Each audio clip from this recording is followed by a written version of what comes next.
Hello, and welcome to the June/July 2026 episode of the Stygian podcast. For those that have been following my music for a while, you probably know that Stygian was originally a weekly radio show for the global online station Sonic Scout Radio. I decided to leave the station in order to maximize my own creative control of the show and decided to continue it as a podcast instead of a radio show where I focus on interviewing different electronic musicians so that beginner or aspiring music producers can learn more by listening to others. In this episode, I'm going to start by having a discussion that was recorded live with me and my neighbor, who also happened to go to the same trade school that I went to for sound engineering. I hope this discussion can be useful to individuals out there who are considering getting into the audio industry, but they're not entirely sure if that's what they want to dedicate themselves to. Hopefully this discussion can be a resource to those people and help them make up their mind. After that, we're going to have interviews with three other artists: Alimba from the UK, originally from Greece, Librarium from Denmark, and Council of Shadows, who was also based in Arizona and put out a great album in the style of ambient and dungeon synth. This episode was originally intended to be released a month ago, but unfortunately I was struggling with some fatigue, which is doing better now. So I decided going forward, in order to make sure that the episodes keep coming out consistently, even if I'm having sleep or mental health issues, I will be focusing on recording the interviews live, where the artists and I can decide on some questions or discussion topics and do something a bit more off the cuff as opposed to being carefully scripted and edited.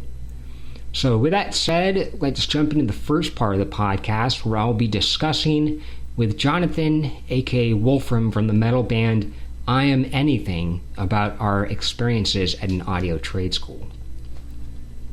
So the first question is, what made you initially want to go to CRAS, and what led to your decision to attend CRAS? So I initially wanted to go to CRAS because during my time at the undergrad university that I went to, I learned about music as a field of study. And one of the things that I was made aware of was audio engineering as a study as well. But prior to that experience, I only exclusively went to STEM schools.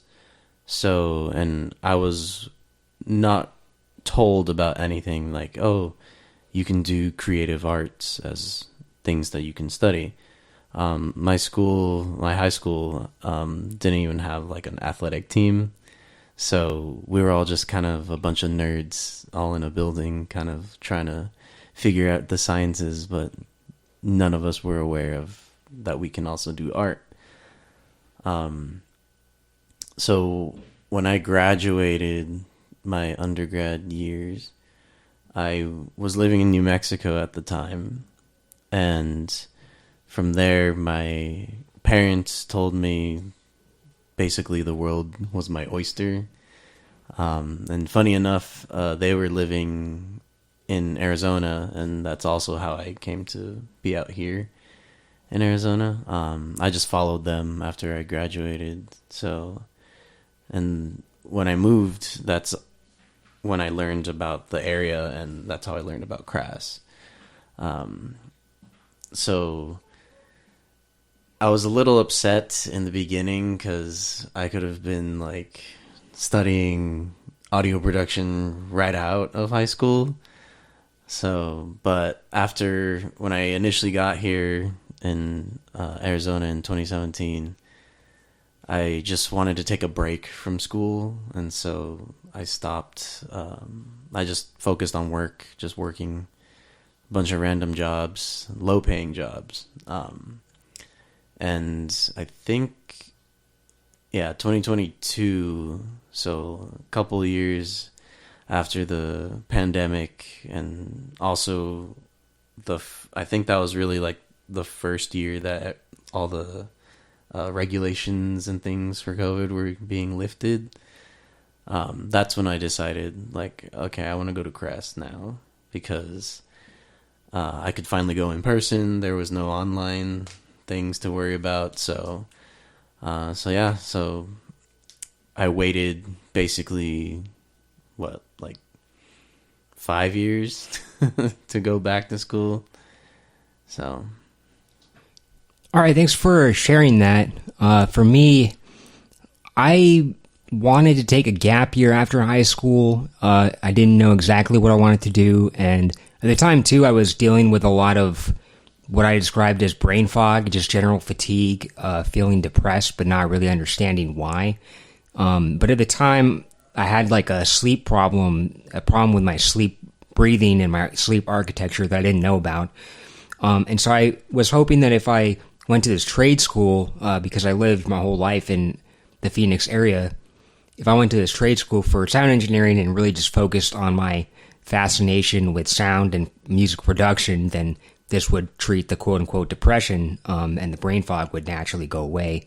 But unfortunately, it just ended up making it worse. But that was the initial reason why I wanted to do it, was because I felt like maybe there was something mentally wrong with me. Maybe I'm just untreatably mentally ill, but if I can pursue music and audio, that's the one thing that I still have passion and knowledge for. So that's why I decided to go to Crass. Question number 2. What were your goals for Crass? So my goals for Crass kind of ties in also to the reason why I attended. So a little bit back to the first question, but going to Crass for me was kind of like the penultimate career choice for me. I really wanted to have this opportunity as like a make it or break it thing, and I don't think I made it just because of my internship where I went for, but I'll talk about that here in a little bit. But essentially the goals were I would go into Crass, gain connections, gain the knowledge necessary for learning all about like audio and music production, and hopefully from there it would all kind of fall into place. And yeah, it really didn't, but I at least tried. Funny enough, I graduated as one of the top in my class, like the 4.0 and all that stuff. I have the certificates not here, but in another folder. But even then, like, I don't really like gloat about that a lot, just because I don't think, like, yeah, it's good to know, like, hey, like, I was intellectually good, but the reality was that I felt like I held myself back with like not really talking or making more connections that I should have. So getting a little off topic, but it'll tie into like the later questions. So but yeah, I would say that. Yeah, I was also hoping that by attending Crass, maybe things would just kind of naturally fall into place after that. But they didn't, unfortunately, for me. Again, kind of like I mentioned before, one of the goals was I was just hoping that focusing on this fascination that I had would help with the symptoms that I was experiencing, and at the time I didn't understand why. But I also related to my uncle Todd on my dad's side of the family. He struggled with bipolar disorder, and he also suffered a traumatic brain injury when he was a late teenager. And he had a lot of struggles growing up, but he was still able to find a career in the audio industry, and he still was able to do what he enjoyed. He did DJing. He DJed at a club in Mexico. It was actually called The Reef. You can look this up. It's its actual place. Their motto is "Get Wrecked at the Reef." But he DJ'd there back in, I think, like the 90s, and then he also did a lot of live sound work, front of house mixing. He was the tech guy at the Nashville Musician Hall of Fame. And I found it kind of inspiring that even though he had bipolar disorder and he had traumatic brain injury and he had all these other problems with impulse control, he was still able to find a career that worked for him. And so that was kind of my goal. I was hoping that despite the stuff that I was struggling with at the time, I could still find a career that worked for me. And I was hoping that by attending CRAS, then things would kind of fall into place. Question number 3, what was your musical background before attending? Does somebody need a background in music or audio to attend CRAS? So I'll start by answering the second question first, and my answer to that would be no. I don't think anyone really needs a background in music or audio because, at least at the CRAS program, they teach everything to you from zero, from basically as if you didn't know anything going in. I think, though, knowing a little bit helps. Maybe not so much the music side, since CRAS was more oriented for the audio production side of things, which does entail music, but is still slightly different in some capacity. Ultimately, though, if you want to go into the school for anything, you don't really need to know anything beforehand. As far as my musical background, I did have some coming into the program. I graduated from my undergrad years in 2017, and I have a Bachelor of Science in Music with a minor in music technology. I was trying to become an audio engineer, but the program I went to, shout out to Eastern New Mexico University, that school that I went to, they didn't offer anything at the time. I don't know how it is now. For all I know, they might. But basically, when I was about to graduate, that's when my teacher was like, hey, you're going to have to go somewhere else after this. And so I was like, great. You could have told me earlier, but that's all right. So again, that's why I also took a break from school. So I did know a bit, and I think knowing music did kind of help as far as the social aspects of the community building, because a lot of the people that went to CRAS, it could have been the same for you. A lot of them were also musicians, or they were wanting to be musicians, and so the fact that so many of us are wanting to go into music production, I think, really says something. But that's not to mention that there weren't other people that were like, oh, like I just want to do ADR or Foley. But I feel like it kind of ties into each other a bit. But yeah. Yeah, I do agree that I don't think you need a background in music or audio to attend CRAS, because they do really start you at zero and give you a lot of information to start out with. But I did have some background going into CRAS, mostly with music theory, which we really didn't talk about at CRAS, but also just music production. My musical background was I started learning music theory in elementary school when I took private piano lessons. And then in middle school, I stopped the piano lessons. I had to take 2 semesters of music theory and playing the recorder at the school that I went to in middle school. And that was around the time I discovered electronic music and started getting really just basic DJ equipment and like mixing songs together. But I didn't really know what I was doing at that time.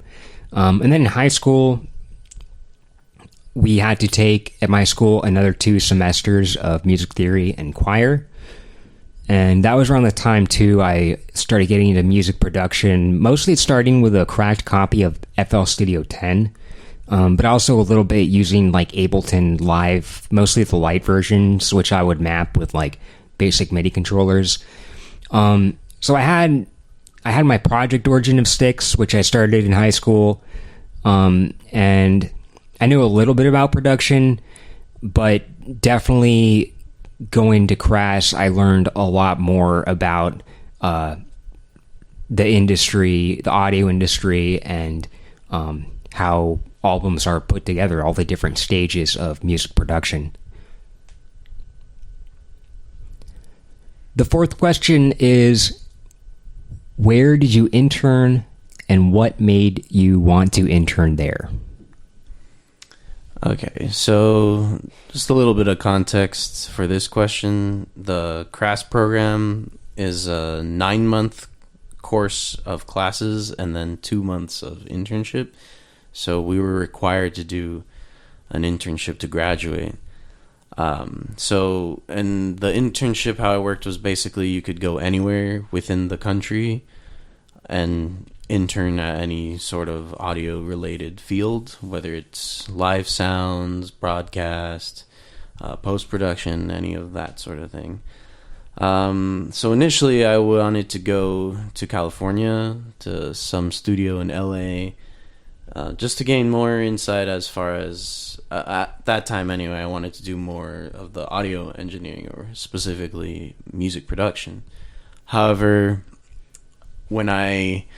at that time, and this will be a lesson to everybody listening, at that time I had a ex-fiance now, and the way that things played out, she really wanted me to stay in Arizona. So against my better judgment, I was like, okay, I'll find something to do in Arizona. So I found the place where I currently work at, which I don't mind sharing. It's Mark's Productions in Chandler. It's a audio-visual production company that primarily focuses on like live sound events for companies. So we do a lot of corporate audio gigs is essentially what we do. Excuse me. And so I went in initially thinking that this place was more than what it actually is, thinking that I would have more hands-on experience as far as post-production in like making commercials or radio commercials, that sort of thing. But however, I guess in a way it was a little bit of an elaborate ruse, because when I actually went in there, I got hired immediately as just a warehouse tech, and that's where I've currently been for the past 3 years. And it's nothing related to audio, to be quite honest. It's just all handling the equipment. So it's a lot of audio equipment, a lot of video equipment. But yeah, I needed like, I think 220 or 250 somewhere hours of the internship, and I had completed that in like a month when we had like the 2 months. So I was able to get it done real quick, but at what cost? My internship didn't go so well. When I was finishing Crass, I pretty much barely finished the program, barely graduated, like just barely enough of a grade to start the internship. I wasn't really sure what I wanted to do, and I ended up getting the hours doing kind of different odds and ends things, starting with going to desert raving and offering help with one of the organizers of the underground rave scene. But I felt kind of bad doing that quote-unquote internship because I wasn't really working. He didn't really put me to work, or didn't really have me do much. He didn't really have me DJing much. Mostly I just kind of show up and party and dance and smoke marijuana, and he would sign out that off for hours. But I helped some other people too. Like I helped, there was this other guy that I met, let's call him Pasha, who had his own DJ squad that he was putting together, and I eventually stopped quote unquote interning with that done and started helping this person more. At one point we even went to Las Vegas. There was a music festival there that I was able to get a lot of hours, and this person, Pasha, was helpful. He kind of realized my situation, that I was struggling and wanted to help me graduate. So he helped me get the hours that I needed to finish. But a little bit more just about the context, because when I was finishing CRAS, this is the end of 2019, going into 2020, right before the pandemic, and that whole winter, I started, my health really started falling apart, and I was having all these sleep issues, November, especially December and January of 2019, 2020, where I was so tired, I was so exhausted, that I would lay in bed. I try laying in bed at midnight, and then I would literally just lay there until the sun would come up. And then by the time I'd fall asleep, I'd wake up and it would be like the sun was going down. And this was like a daily thing for about 2 months, where I was sleeping only during the day and I was only awake at night, but I was still exhausted despite sleeping. And I remember at the time too, everything was dark, cold. I didn't even have like a big light in my room. I just had like a desk lamp, and I was kind of just sitting in my room, like listening to the same depressive black metal songs on repeat. So it was actually a pretty awful experience, but I was still able to make something out of that, where I took a lot of the tracks that I was working on at CRAS, especially my 5th cycle project at that school, which I named Don't Look Behind You. If you want to look up that track, it's probably one of my highlights of the program, which I'll talk about later. But I took a lot of the songs that I was working on, I compiled them together, and I released it as an album. I decided to name it Your Eyes Will Adjust to the Dark, which for me, the title was meant to be literal, in the sense that at the time when I was putting this album together and trying to get these internship hours doing odds and ends things, I was pretty much existing fully in the dark, not even really, basically living like a vampire for like 2 months. So that was my experience. But that kind of leads us into the 5th question. What were the highlights of the program, and what were the worst parts of the program? So for me, I think the highlights of the program, really, I don't have a specific one in mind. It was more so a culmination of multiple instances. So I had, I think I was blessed with the class that I had, even though unfortunately I don't talk to really any of them now, but blessed in the sense that everyone in my class got along to some extent. At least with me, they got along. And then because there's the AM and then the PM, and both of us, all of us, we all got along. So I had a bunch of opportunities to work with several of them in the extra curricular hours, and I had a good moment of clarity, because at the time before I went into the program, I didn't really think much of other genres of music, but here I am with like an R&B artist, a hip-hop artist, like a rapper, EDM, like all these different characters essentially. And so me being like mostly rock and metal, like I didn't really know how to work with these people. So when we got to the chance to where it's like, okay, well now you need, to work on the consoles on your own time, essentially. That's really when it was like, hey, like I'm gonna go out to study this console at this time. Do you want to join me? And I would join them, and they would usually be working on their own music, and that's kind of where those like friendships at the time would kind of blossom, because like, oh, like I'm a singer, like, oh, you sing, like I have a track here, and so my voice is out there for some of these people that I don't know if I'll ever meet them again, or if they're even gonna use the tracks. I think it'll be cool, but regardless, I would say those are some of my highlights. I feel like the worst parts probably would be the rising cortisol levels I had when I was studying all the stuff, because I had to really focus on juggling the school program with my personal life, and then work on top of that. Had like a part-time job, a couple of them actually throughout the program. But kind of like juggling all those things really put like a mental and spiritual and physical block on everything, and I just felt I also not to the degree that you had your sleep disorder. Like I feel like I had also a lot of like many sleepless nights because of I was just so stressed going through it. And I'm glad it's over, but yeah. And then but I do now, one instance comes to mind where we were doing something of like a mock client run, and it was me and 4 other guys as our unit, and our teacher basically was like, all right, I'm a client, I need you guys to set up run a studio. And so we did, to the best of our abilities, everything we could, but we got axed at like the 3rd step of the process, just trying to like figure out how to do the patch bay.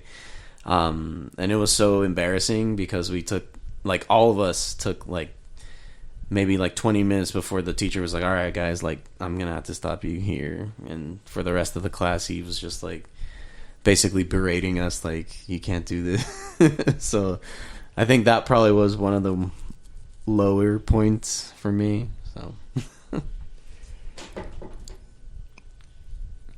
yeah, I do relate to, for example, one of the highlights being just all the different people that you met, and how in your class you might have different musicians that are interested in different genres. And for me, it's like I was kind of interested in really like dark and obscure genres like dark ambient, black metal, and stuff like that. But in terms of the highlights, besides the people that I met, the biggest highlight that I remember was my 5th cycle project, where we had to do a recording project using one of the consoles that they had trained us to use and understand. And we basically could do whatever we want. We could use whatever microphones we wanted that they had at our disposal. And I didn't really know what to do for my project. A lot of other people, they maybe had a friend that was a guitarist or a rapper, or maybe even in some cases a full band that would come and they would record them for the project. I remember my uncle was actually in town at that time, my sound engineer uncle, and I wanted him to help me with my project. But he kind of flaked on me the day that I was scheduled to do it. He didn't show up. And so a couple of my classmates were like, hey, we'll help you with your project. We'll reschedule it. So I literally just made a really simple beat in Logic.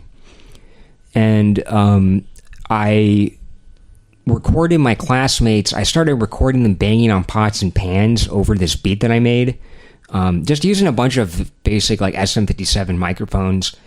And there was still a lot of time left after we did that recording, so we just kind of started screwing around in the studio. I recorded one of my classmates screaming into the microphone. One of my classmates was saying some kind of a Spanish prayer, and then another classmate was making these weird growling like monster noises. And so I had everything recorded, and then we had another session we had to show up to mix everything down. And I didn't even get the full credit for that project because I left like halfway through because I didn't even know what to do anymore with it. I was just, pitch shifting things down, time stretching them, adding reverb here, filtering this, distorting that. And after mixing it for, I don't know, maybe 2 or 3 hours, I had this really crazy, like, nightmare atmosphere. And I showed it to one of the teachers there who taught the sound design class. His name was Scott. And he was so impressed by it. He said, I've never had a student do a project like this. And so as part of the sound design class, he actually opened up my Pro Tools file, showed the project, and basically how I took the recordings and mixed everything down in order to create the atmosphere. And again, that track is called Don't Look Behind You. If you look that up under my artist name, Origin Styx, you can find it. That for me was definitely the highlight of the program because it pretty much changed my whole approach to making music. It was such a powerful track, yet everything was just done in one take. There was no re-recording anything, and it was really just me messing around and not really thinking clearly, and yet it created something very different and out there. In terms of the worst parts, I would just say, kind of to reflect what you said, the rising cortisol, just from, it is a lot of information that they throw at you. A lot of kind of nitty gritty, like engineering information that they, expect you to memorize and they test you on. And so that was very stressful for me, just also because, again, I was having this brain fog problem at the time. I didn't really understand it. So I'd show up to class and I drink a lot of like caffeinated teas. And then by the end of class, I'd be so tired that I would just go home and procrastinate on my homework. But I think if I was less tired, if I had more energy, I probably would have spent more time after the classes in the studio and just kind of getting more hands-on experience. So for me, that was just the worst part. Was I felt tired and depressed at the time, and I just didn't understand why. But for the sixth question,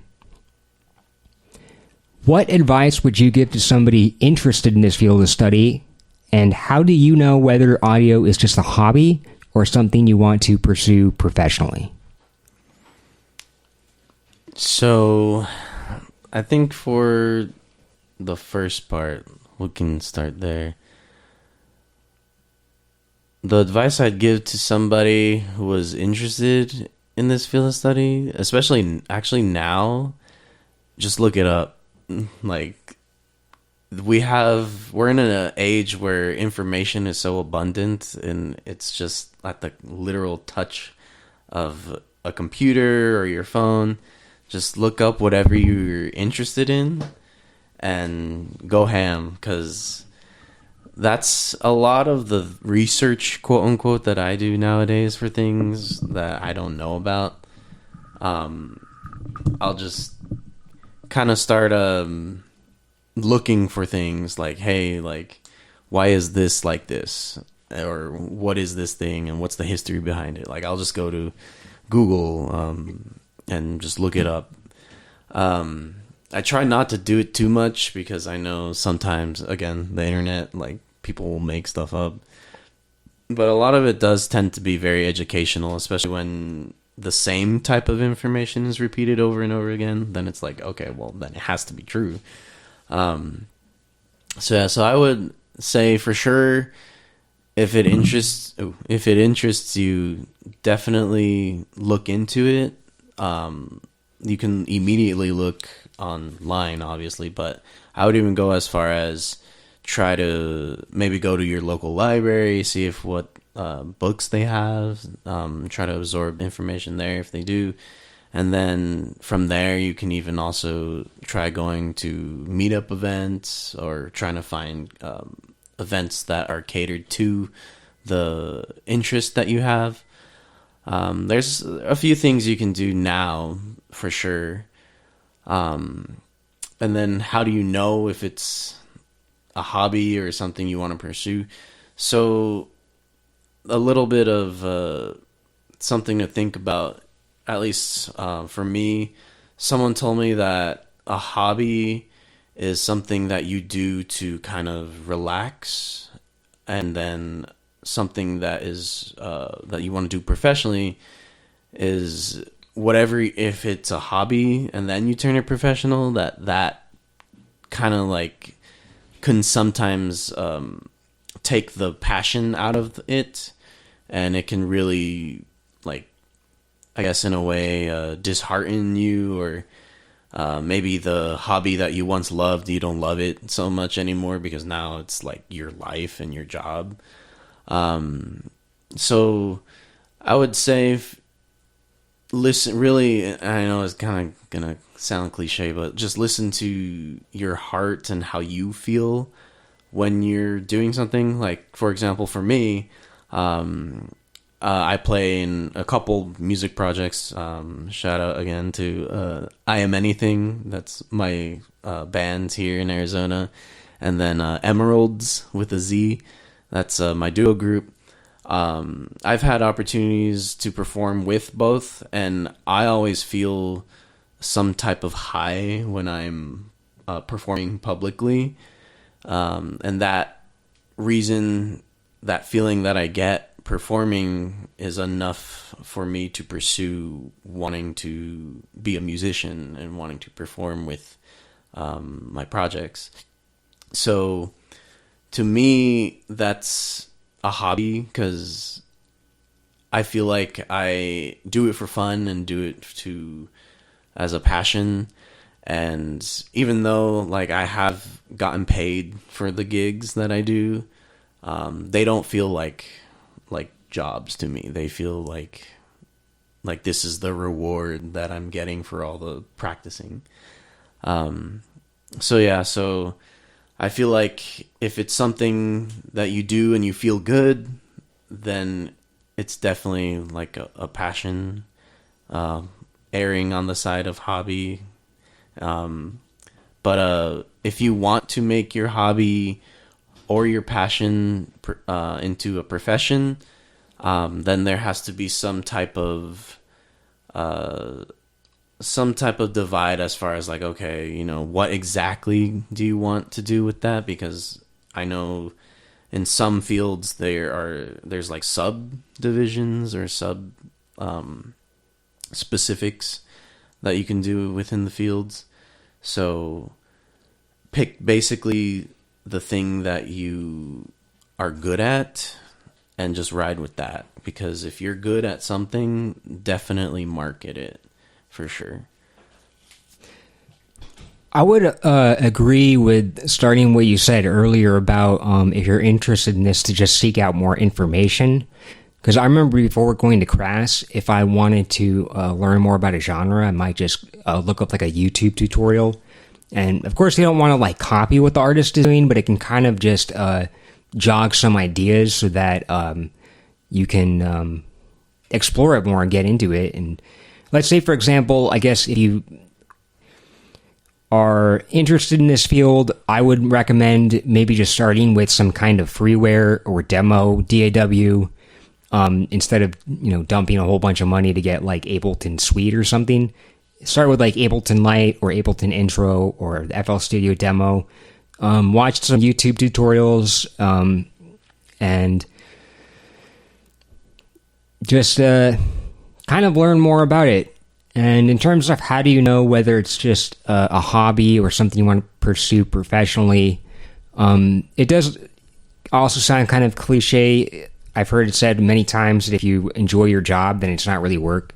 But the way that I look at it is that even if there was no monetary incentive to make music or to do sound engineering, experiment with audio engineering, I would still do it anyway just for the enjoyment of it. Just make music for the sake of making music.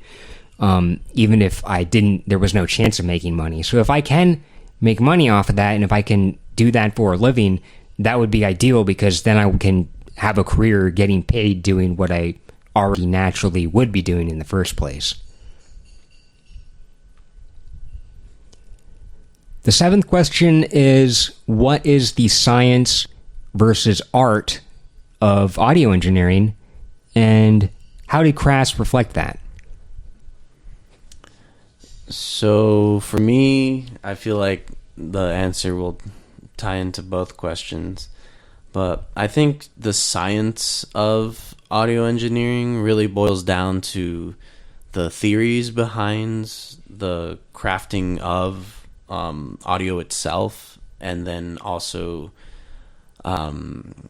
knowing how to manipulate those sounds and really knowing the hows of how how a sound wave propagates, how the microphone picks that up and then transduces it from, you know, this wave of a vibration. Essentially travels through the cable, or the microphone picks it up as the vibration, changes it into an electrical signal, and then it goes through the cable into the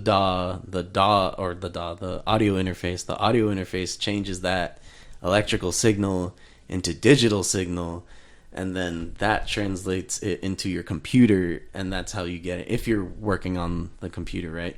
So that whole spiel to me is the science of it, and you can really like go into it pretty well. When going through my notes, I really had like forgotten a lot of the stuff, so it's kind of fascinating as far as the science of it goes.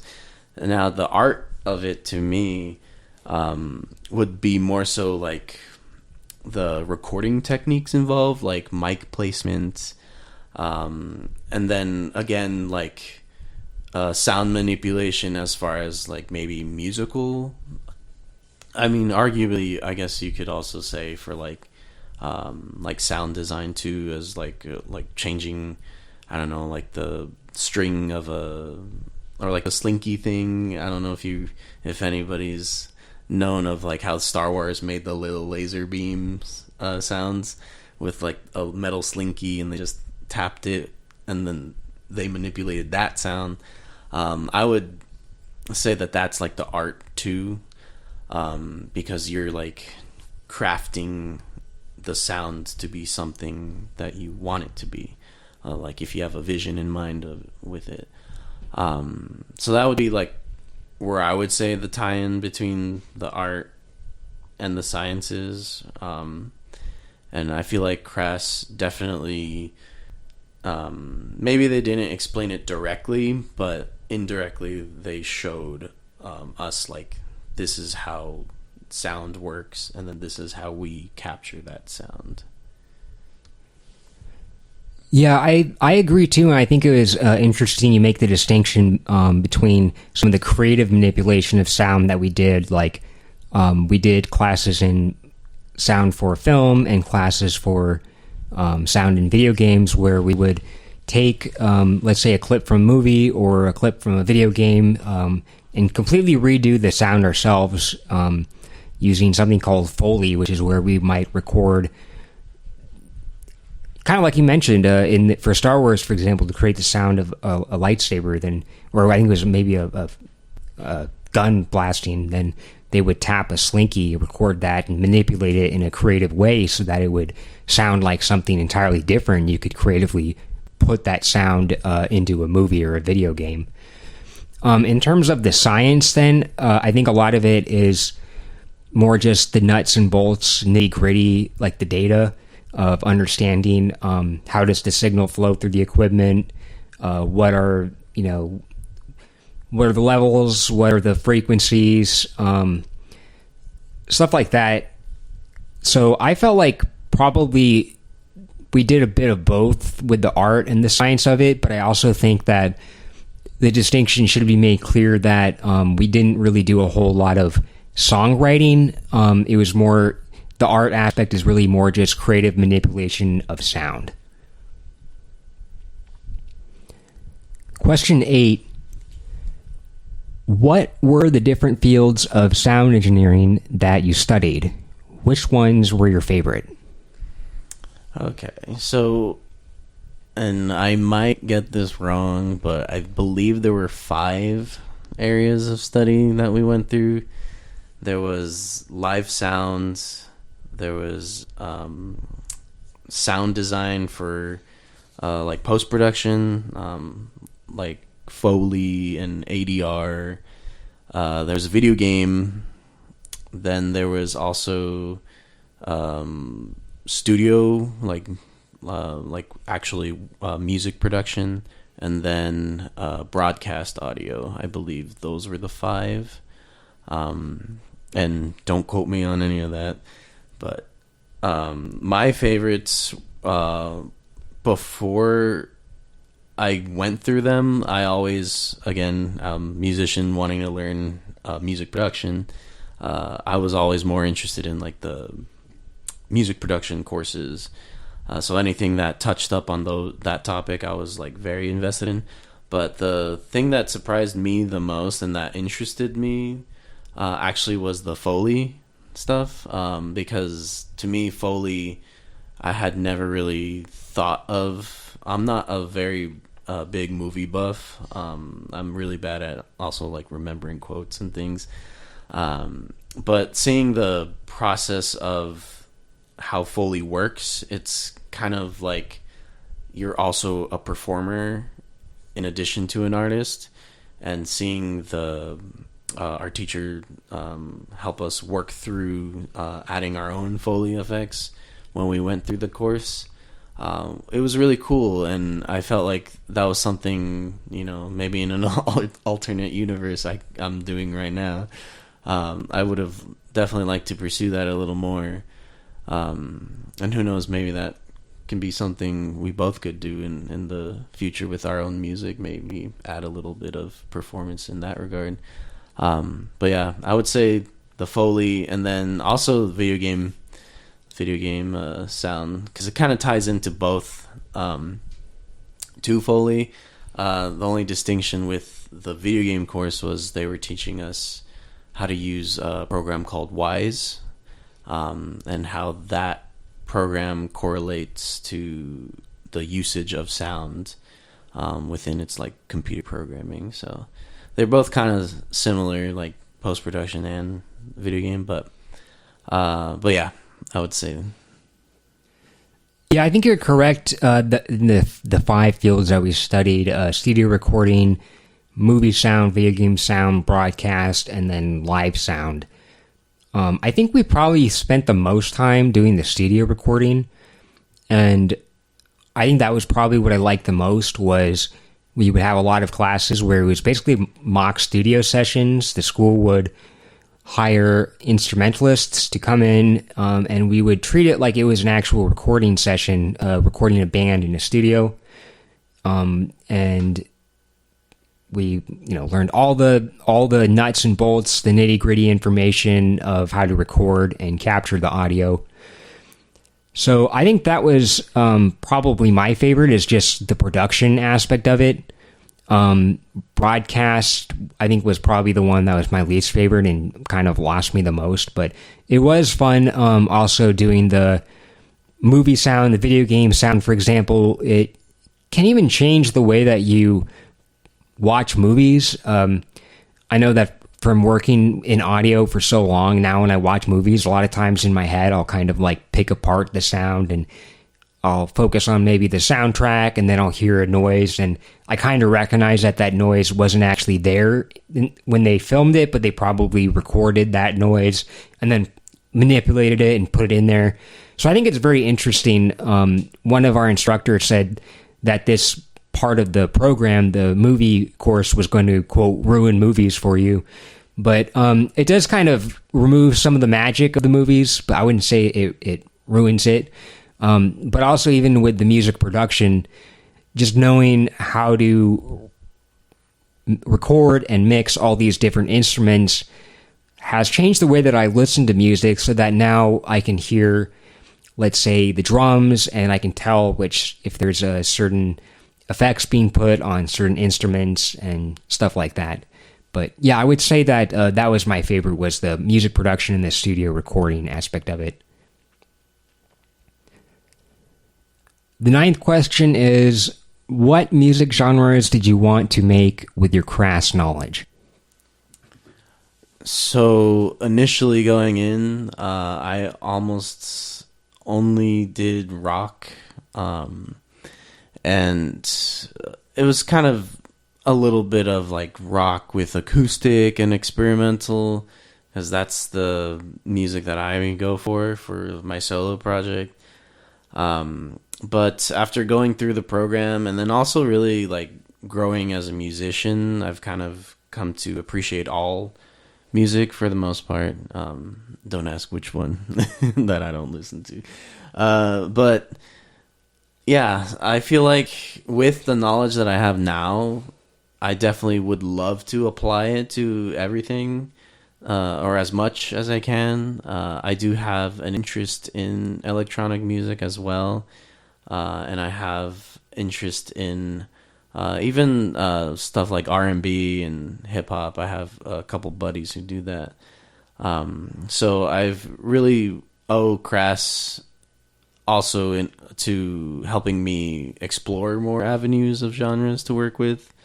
But yeah, I still feel like, though, ultimately the stuff that I do personally, again, rock for the most part, is what I'm going to be applying the most of that knowledge to. So, but we'll see. Yeah, I'm mostly an electronic musician, and one of the things that I like about being an electronic musician is that you have both the music element, the music theory element, the songwriting and composition, but it's also very involved with engineering. It's kind of, to be an electronic music producer, you have to understand both the music aspect, the creative aspect, and then also the engineering aspect of it. And there's a lot of artists, maybe like playing acoustic instruments in bands where they're just like, I'm just a musician, I'm not really an engineer, which is fine.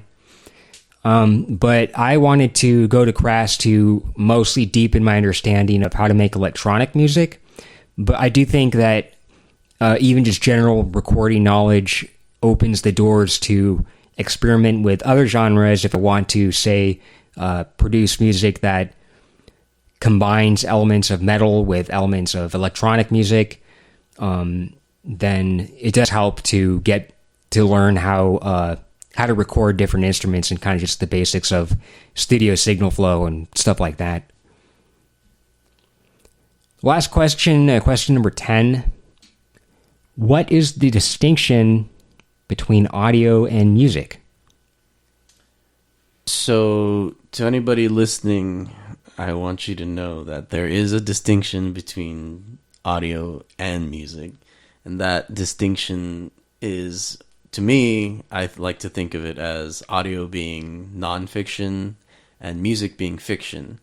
So with nonfiction, you have more logical thinking, more grounded theories and stuff like that. And then with fiction, you have just creative, imaginative things, right?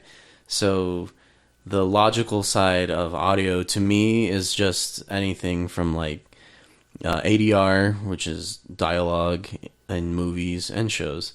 Then Foley, which is sound effects. Anything that kind of has some more specifics with it. Arguably, again, you can be creative, like we mentioned earlier, with like Foley and things like that, because they are performances in their own way.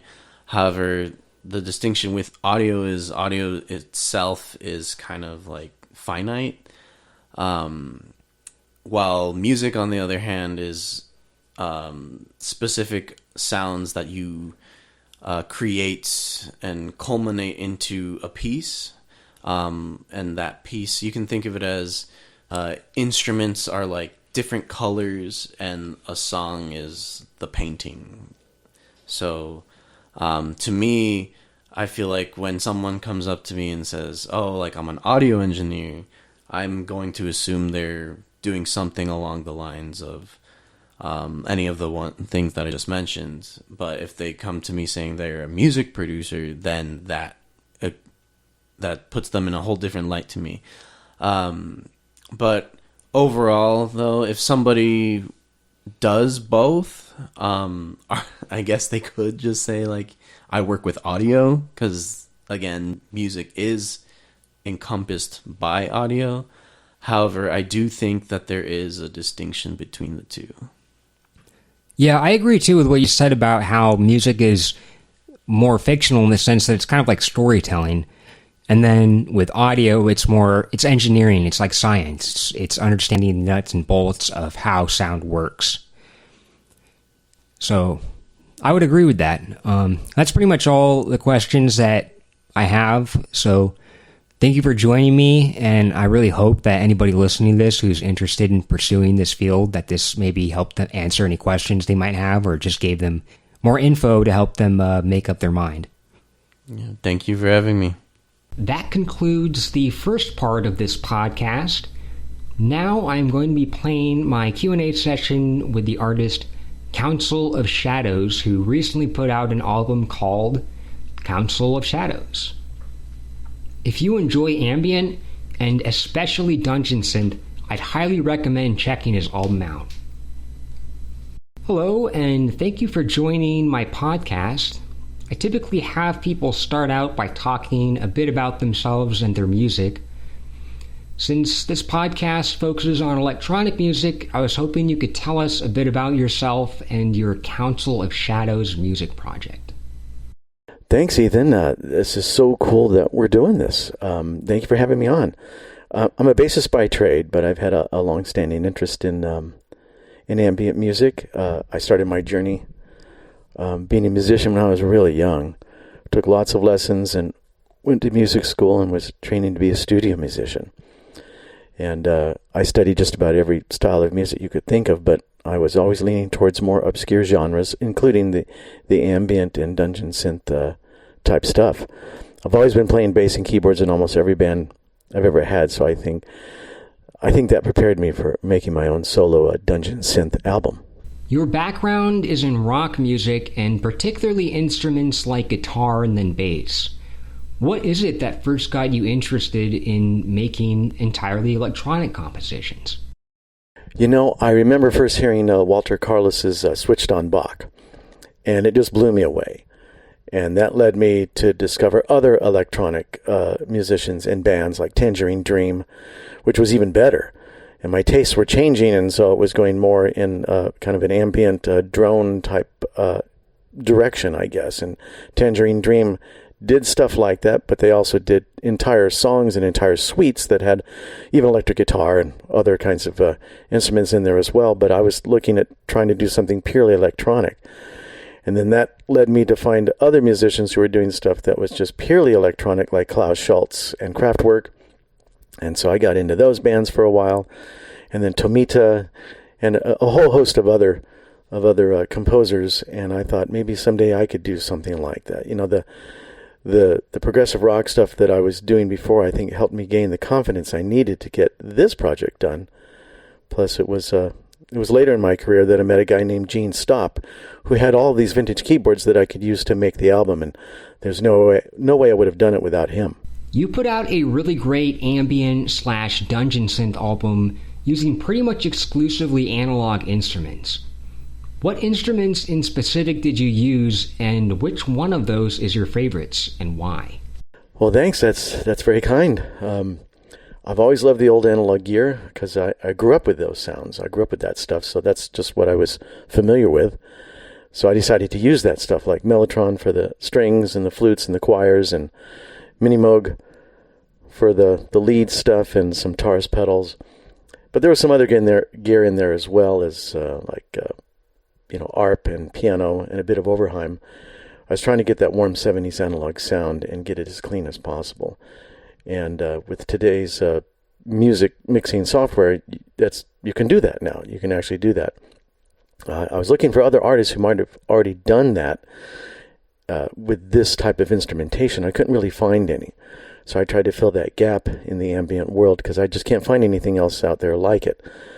And I think the Mellotron's probably my favorite because it's a tape playback keyboard that uses short recordings of real instruments. It's a true sampler in the truest sense of the word. What is the appeal to you of using a setup that's entirely analog as opposed to using digital synthesizers? Using analog synths forces the artist to get very creative, as some of these instruments are quite limited in what they can do. The music has to keep moving and keep evolving because you can't play notes or chords on a Mellotron for longer than 8 seconds, to use that as an example. And with the Moog stuff, you can manipulate the sounds in real time and never get the exact same sound twice, which makes it very interesting when recording. Once you get the sound you want dialed in, you need to record with it that way as is, because you're never going to get that sound again. 5 or 10 minutes later, as the keyboard warms up, as the temperature of the room changes, the sound changes. So it is challenging. And but that's what I decided to do, and it made it more difficult, but it forces you to be more creative in your composing. Is there a certain DAW that you recorded into and you used to mix the album down, or was the recording and mixing process also done with analog equipment? And if so, what DAW did you use, and why did you use that one? I use Pro Tools for recording and Logic for mixing. The mixes were done by Rich Mauser out in Los Angeles. We had many a long night trying to get it just right, trying to get everything as clean as possible. I use Pro Tools simply because I'm very comfortable with it. I just know it quite well now, and I've been using that for a long time. And Rich started mixing in Pro Tools, but he also moved into Logic for the final mixes to get that sheen, that final sheen that kind of goes over the whole track, the whole album, if you will, that really helps accentuate the highs and the lows. The deep Moog bass bits really stand out without stepping on the higher frequencies when it's done that way. What inspired you to make a dungeon synth album as opposed to another style of ambient like spaced ambient, dark ambient, drone ambient, etc.? Well, I wanted to use these particular instruments and did not want to do multiple takes of the same sounds to get a longer drone type of sound. You just can't do that with some of these instruments. You have to stick it all together in your DAW and kind of stitch it all together, and that's not staying true to the actual performance you get from these older synths and these tape playback machines. But you can get some very interesting dark sounds, and I really like that. I was trying to do something a little bit darker and not make it too happy, because I tend to lean more towards the darker stuff. And I used several different mellotrons, and one had a darker sounding set of strings on it recorded in Germany originally. And that was an unexpected surprise. Thankfully, Gene was very helpful in steering me in the right direction to get some of that darker sound that I was searching for. We nicknamed it Spooky Ambient. Are there any other projects in the works? Can we expect more ambient and dungeon synth from Council of Shadows? Currently, I'm working on the final mixes for one of my other projects, K2. That's kind of like my main band. The third album for K2 is many years overdue, and I need to get that done this year. I just got to get it done. Then I start recording new tracks for the third Tempest Sidereum album. That's my other progressive rock project. But I do have plans to do another ambient album probably next year. It'll be quite different from Council of Shadows, I think, though, because it'll be more digital and more ethereal, more drone-like, because I want to definitely go in that direction a little bit more now. But there will be some analog stuff thrown in there as well. You're from Sedona, a very beautiful place in Arizona with lots of legend and folklore attached to it. Has your place of living also served as an inspiration for the type of music that you make? Oh, I love Sedona. It's one of my favorite places on earth. My grandparents moved here a long time ago and kind of homesteaded their area of Sedona way back in the late 60s. And there was fewer than like 1,500 people living here at the time, and there was no stoplights or anything. So it was just a sleepy little dirt road town with one gas station and a market, and that was pretty much it. And I remember how it was like that, and I just totally wish it was still like that today. But my brothers and I would be here and go hiking all the time, and we go discovering the hidden caves that ancient Indians used to live in, and all those places that are protected now, which is a good thing. But we got spoiled by having all those magical places to ourselves way back then in the 60s and the 70s. But it was sure fun hiking way up those cliffs and experiencing all that beauty. This album was also a form of healing and therapy for me after experiencing a tremendous loss in my life. And Sedona helped me get out of that severe depression that I was suffering from and inspired me to make this album. Lastly, you've been in the music industry for a long time, working with all kinds of different bands, some of which ended up becoming quite successful with good reviews and album sales. What advice do you have for other musicians to help them succeed in the music industry? Oh, that's a great question. I would say keep writing. Always write. Every day. You'll only get better the more you work at it. The first songs I wrote were just awful, but very slowly I got a little bit better. Never stop practicing, and hang out with other musicians who are better than you. That's some of the best advice I ever got from a long time ago. And plus you're networking at that same time, so you're meeting all kinds of other musicians, and you might meet musicians you really want to work with. And if you're working with musicians who are more advanced at their instrument than you are at yours, that will bring up they'll bring up your game. You just have to step up and work even harder. And you got to network to reach a wider audience, so that needs to be done as well. With the internet, there's millions of artists out there uploading their music every second of every day, so you got to do something different from the others in whatever genre you're working in. And that will help you stand out, I think. Just don't try to sound like everybody else, which is what most people end up doing in the beginning. But once you start to develop your own signature sound, keep going in that direction and make it stand out from the others. Try to blaze your own trail and make your own unique musical signature. That's what I would say. That concludes the Council of Shadows interview. Next artist I'm going to be interviewing is Alimba from the UK, originally from Greece. Hello and welcome to my podcast. Would you like to start by explaining a bit about yourself and your music? Hey Ethan, thanks for having me here. Music is a self-expression.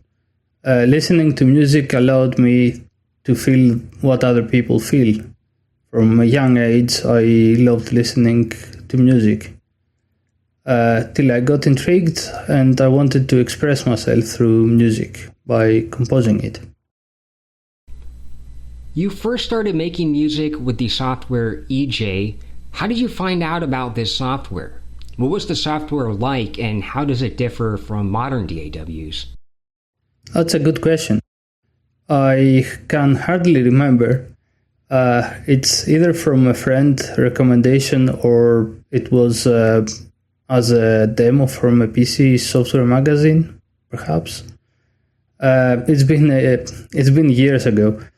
However, I still remember how the software was operating. It was sample-based.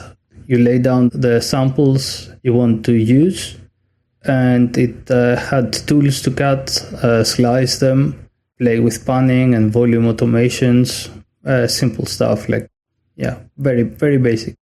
But it was no VSTs whatsoever. You couldn't create your melodies and stuff. You had to rely on samples basically, which started to be a limitation quite quickly.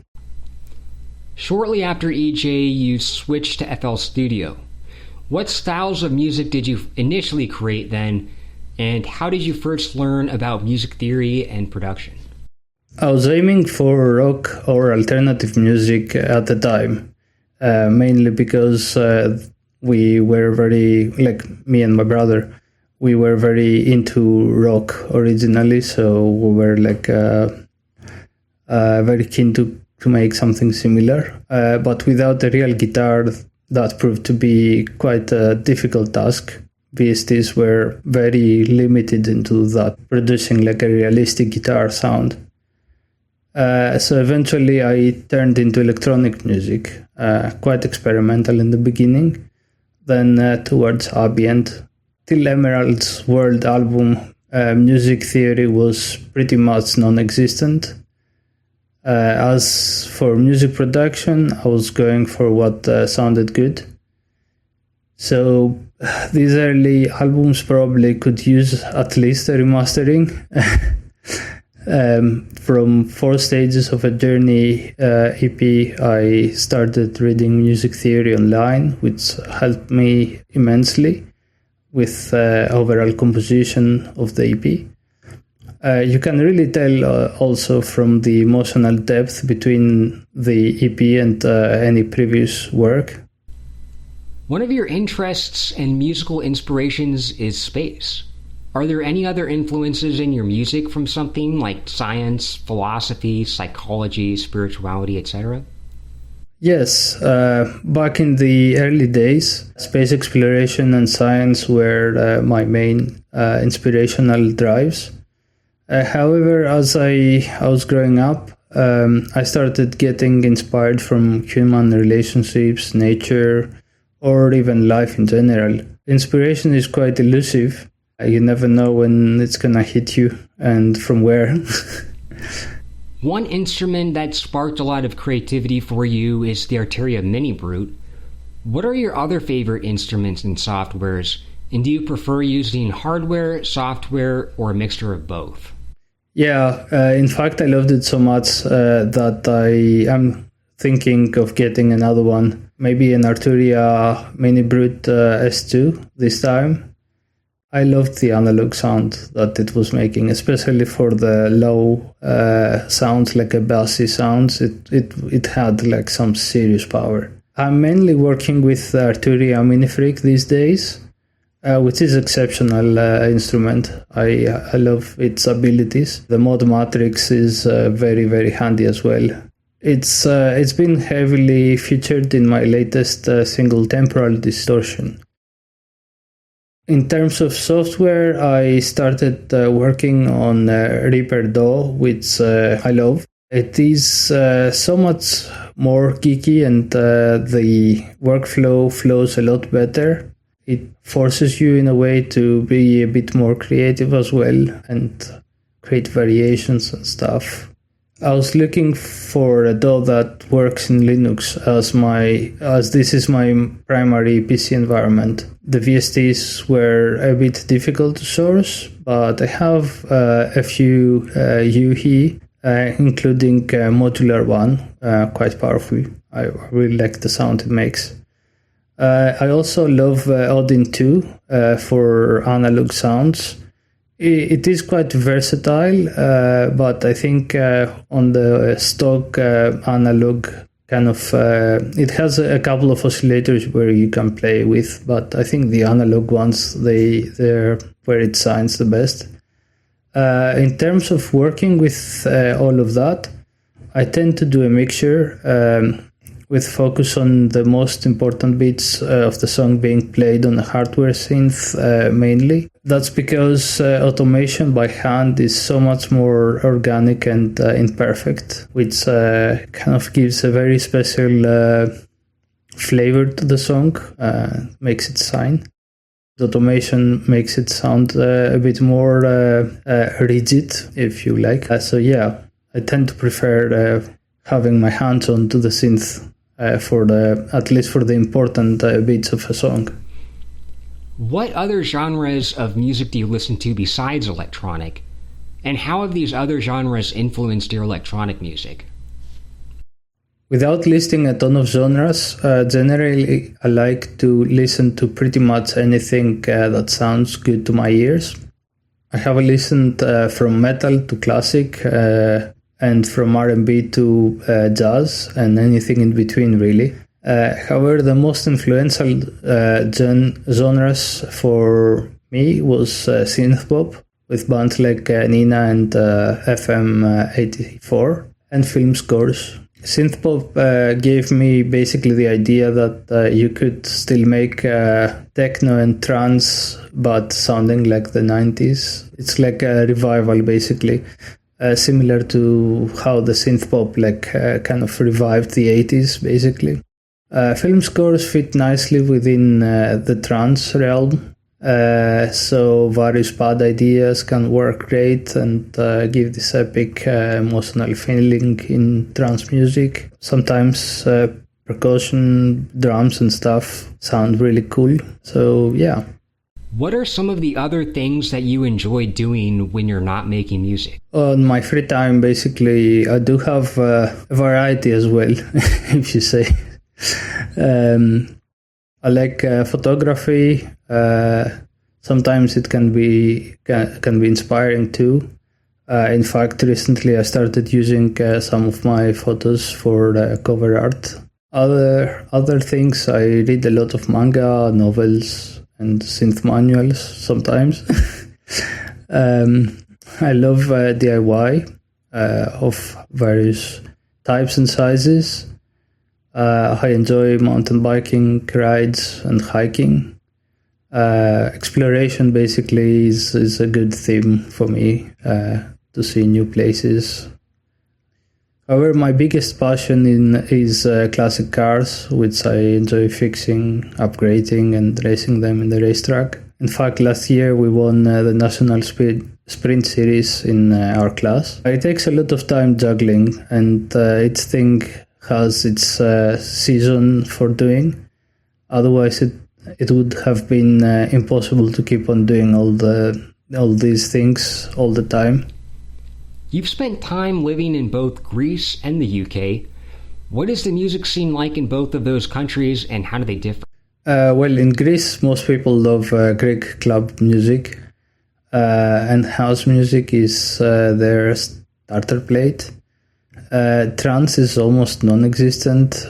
Techno still lives, but mainly on the underground scene. Very, very, very specific places that might feature some techno music. In the UK, I've been to very few clubs where they kind of play a mixture of the big three, like house, techno, and trance. and often play timeless classics from the 90s and early 2000s. In the UK, I usually hang out at concerts of my favorite bands, basically. Lastly, if you could go back in time to when you first started producing music, what advice would you give to your past self? Oh, that's a good one. I think the best advice I would be able to give to myself would be to learn music theory and use it to write as many songs as possible. Mainly because when you know music theory, it is so much easier to find your chords and then focus on to the rhythm. Where back in the day when I started, I was like experimenting by ear, see which chords, which notes fit together. But yeah, it also keeps immensely when you work with vocals or remixes. It does help a lot. I feel I lost quite some valuable time back then as I was composing solely by ear. Not necessarily bad, but very time consuming. Thank you very much for having me, Ethan. It was a great pleasure talking with you. See you soon. That was Alimba from the UK, and now for the final interview of this episode is Librarium, who happens to be brothers with the other doomcore artist, Bohemian. Let's listen to what he has to say. Welcome to my podcast. Would you like to give a brief overview of yourself and your music project? Well, my name is Librarium, and I'm 35 years old from Denmark, and my mainline music project is Librarium, where I make hardcore in the style of industrial darks and sometimes even slowcore or doomcore, and when there's a compilation I do a little more up-tempo, a little more fast-paced things. You didn't start producing electronic music until your late 20s. What inspired you then to start making music? I have always had an interest in music, but never had the resources or the time really to sit down and produce. So when I finally got the time in my life and got the resources and the know-how to really have the spirit to get these ideas into the world, I sat down and bought a computer and got FL Studio, and I just started going where I wanted it to go. There was no one there to guide me through the program or guide me through what it was supposed to sound like. I produced something and I used my brother as a measuring as to, does it sound alright? Does it sound like something you would release to the public? And I used a lot of time just to get things in order, so to speak, and get my microphone and get my plugins and get all these effects, getting them into place. What is the music scene like in Denmark? How big is the scene for electronic music as compared to pop, rock, etc.? What kind of music events do you have there, and what are they like? The music scene for electronic music is not that great. It's a very, very underground, very niche genre, especially when we are talking about the harder dance and hardcore and the stuff like that. There's a small percentage and a big crowd for it, yes, but it's not that mainstream. So it doesn't have the attraction that it should have. And I would say that pop, as always, is popular music and will pretty much dominate the official music scenes. And we are known for a lot of rock bands in Denmark. So we have Copenhagen, that is a big festival over a week of rock day and night. So, and we don't have any greater festivals for electronic music. We do have events. and a lot of them. We had Copenhagen Hardcore and a little group I knew personally who got a little event going also, and I know a bunch of DJs that like the music. It's just not that widespread yet, but it's coming. It's going there. Your brother is also a producer that makes songs under the name Bohemian. In what ways do you guys influence each other creatively? Well, to say it as it is, Bohemian wouldn't have made any music if it wasn't for me. He has a great creative mind, but he doesn't have the time or the skills yet to produce a track for himself. We're working on that, but most of the tracks that have been released up until now have been under my creative supervision, basically. A lot of what he has released is ghost produced by me, in more the sense of that I made the idea according to his designs and his wishes. So because he doesn't have the he has a family, 2 children and a wife and work and all of these things that I don't, so I have a lot more time to work on the music projects that he doesn't. So he gives me an idea and a concept and a vibe, so to say, and I go into the music lab and create something, and then I send him what I've made, and I spar with him on sound design and what kind of rhythms and sounds does he want and those things. So on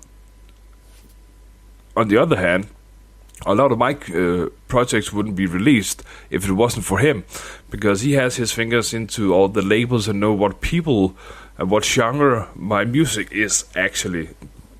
I just made some music and thought it would be fun to have these things released, and he knows where to send them. So we have had a great relationship with Doomcore label Omnicore and Doomcore Records from Germany with Sönke Møhl, who have graciously released a lot of our albums. Also, a lot of my Dark Ambient albums have been through his Omnicore experimental label. So there's been a lot of we don't exist without the other in our music progress, as I have a lot of time but doesn't really know how to release them, but he has not the time but know how to release it. So it's a lot of going back and forth of, is this sounding okay? Does this need a bit more tweaking? Does it have the impact that it should? All those music questions that we come up with. Your main project, Librarium, is mostly known for producing doomcore, slowcore, and industrial hardcore. What attracts you to these specific subgenres as opposed to other styles of hardcore techno, like gabber, speedcore, Frenchcore, etc.? Well, the reason I went from the doomcore, slowcore, was because of the dark themes that doomcore presents, and the almost theatrical presentation of a genre. And slowcore just happened out of a creative jumping around in what I thought sounded good. And my brother pointed out that it's slowcore because of the BPM I'm using, and I was down in the 100 of BPM, but still making something rough and heavy and dark sounding. So there was a lot of that, and the more of the speedcore, Frenchcore genre is not really. It's not in my creative square, so to speak. I like the dark themes of Lovecraftian horrors or cosmic horrors, and almost everything in true crime, so to speak, serial killer vibes, and the whole of a lot of the darker themes from industrial hardcore. There's a lot of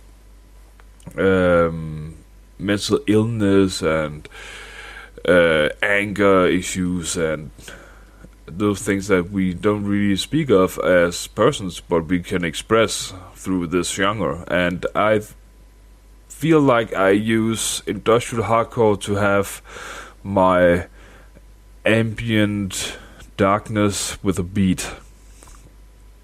And I rarely feel that I can use Garber or Speedcore to those genres, even though you can. I just don't have that creativity to do that. So I think that would be a very specific genre of sound. But not to say that I don't make something more rave sounding, more happy sounding. But then I also go up into tempo, or go up into those almost hard techno GABA vibes, where it's just happy hardcore-esque. And that's sometimes mostly because of my music history of what I grew up with. I listened to a lot of genre, and happy hardcore was one of those genres that was always upbeat. It was happy, even though it was fast and hard-pounding beats. It became a sort of... I have an idea for a genre of music, and I think I found my niche, basically. You also have a side project, Holmer, in which you make dark ambient. What is the inspiration behind this project? My Holmer project is where I get to tell my stories. I had played a lot of tabletop RPGs, and I like to be the game master of those until a horror story. And when I can't really make a scenario for that, I do a dark ambient album instead, where I, through sound, can tell a story or a sort of enclosed storytelling in each album.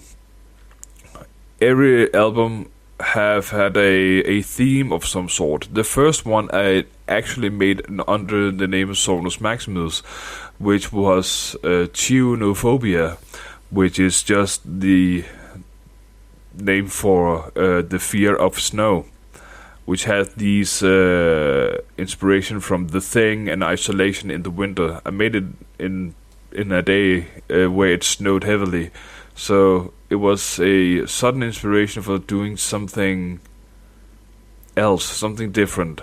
And a lot of these stories that I have tried to maybe not write down, but tell through a series of sounds, makes it more, what can you say, makes it more, your imagination tells the actual story. I just prompt your brain to make the scene.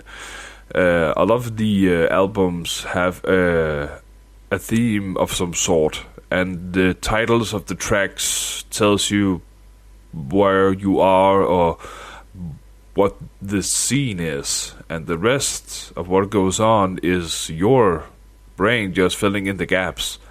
And I feel like that will make you, as a listener, feel more inclined to sit down and listen to it, because it makes you a co-writer of the story. So whatever your story is what you made it to. I just had a original thought, and you, as a listener, have a new one.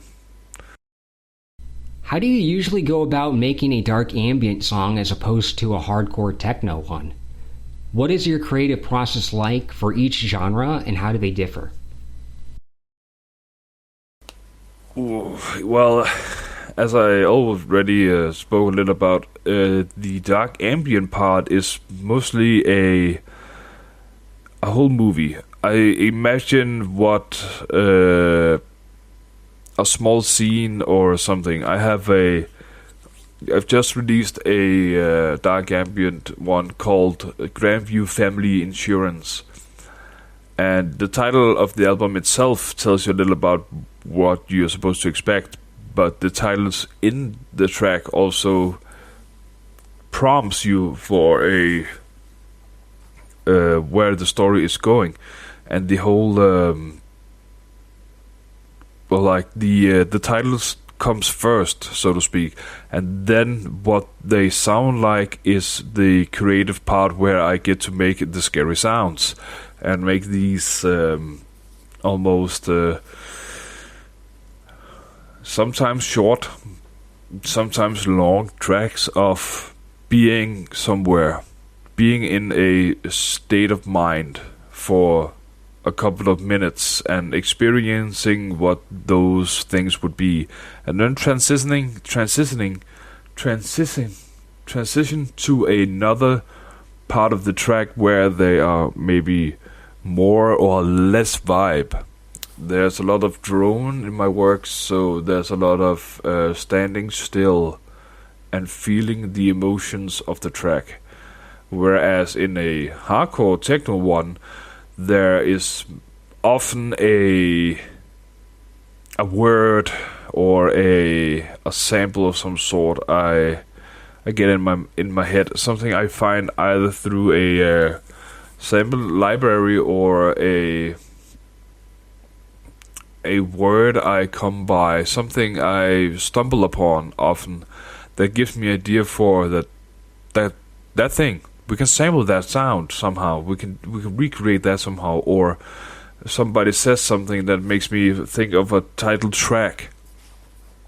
A good example of that is the track I made called "Gospel of Lucifer," where I was watching a documentary about what these gospels of different people would actually say, and there was one referring to what they will call the Gospel of Lucifer, and just that sentence in and of itself was enough to make me think even deeper about it, and then go in and making something over that line, the Gospel of Lucifer, something dark, almost church-like, having gospel-like vibes or something like that. And I began creating a track from that. And sometimes it's just a sound, something like I have a track I'm working on that is made where the kick and a lot of the percussion sound are made out from a radio signal, and it's just a rhythmic sound that I heard and was like, that's fun, we can make something about that. And it differs a lot between what I think could be a cool track and what might already sound like a cool thing. A lot of these mechanical sounds from industrial machines have rhythms that you can use, and a lot of speakers on television and stuff like that. People use a lot of these different things, and I hear them and like mentally put them back in my mind until I sit with my program and was like, now, what was it that I was working on? Open up a new project, put it in, start the project, and then leave. Just to return later and hear what was the idea, so I can later return and be ready for it. Sometimes I just write down a sentence or write down a homepage or a YouTube video, something that can remind me of what the idea was. Lastly, what plans do you have for your music project in the future? Well, in the near future, I'm hopefully releasing a couple of tracks to 2 or 3 labels, And when they are done and we are ready to release, we will. And I'm always working on something new. Always have a bunch of projects that I'm not 100% satisfied with, but sometimes I have a track that doesn't really sound like I wanted to and doesn't get released, and sometimes there's no answer from the label we sent to, so it's a little difficult sometimes. But for my dark ambient part, I have a project now that I'm working on that's just titled Haunted Places, and it's just that, Haunted Places. And hopefully I can get that released this year if I have the tracks worked out before December. Because when we hit December, I mostly dial down and leave the creative processes at home, so to speak, and let them flow again the next year. That concludes my interview with Librarium and also this episode of Stygian. Thanks to all the artists featured on this episode. I will be putting links in the description so you can check out their music. And if anybody listening wants to be featured on this podcast, you can feel free to drop me an email at originofstyx@gmail.com. Like I said, I am going to focus more on recording the interviews live, so it's a bit more off the cuff as opposed to just sounding like a pre-recorded Q&A session, which also makes it easier for me to edit and upload to YouTube and Spotify more quickly. Thank you for listening, and I'll see you guys later.